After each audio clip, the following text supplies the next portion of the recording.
Polygranite షీట్స్తో మనం ఏ విధంగా చేసామనేది ఇక్కడ చూడొచ్చండి. సో కంప్లీట్ నీట్గా డిఫరెంట్ మ్యాట్ టెక్చర్లో దొరికే పాలిగ్రానైట్ అండి. ఇది వచ్చేసి మనం చౌకోట్లో కూడా పాలిగ్రానైట్ ఎలా యూజ్ చేసాము, Korean polygranite sheets.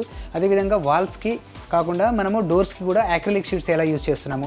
2 feet by 8 feet acrylic ఉంటాయని చెప్పి అందులో భాగంగానే మనకి 2 feet by 8 feet acrylic sheets and అదేవిధంగా మ్యాట్ టెక్చర్లో వచ్చేసి polygranite sheets, Korean polygranite sheets ఏ విధంగా యూజ్ చేయొచ్చు వాల్స్కి ఇక్కడ చూడొచ్చు. అదేవిధంగా వచ్చేసి మనకు ఇక్కడ చూసినట్టయితే ఇది యాక్రిలిక్తో యూజ్ చేయడం జరిగింది.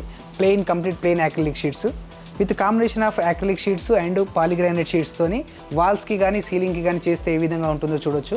అదే వచ్చేసి ఇక్కడ చూడండి మీరు, ఇది కంప్లీట్ మనం జనరల్గా పిఓపి జిప్సన్తో చేయించుకుంటారు అందరూ. మనం ఏం చేసామంటే కంప్లీట్ యాక్రిలిక్తో చేయడం జరిగింది.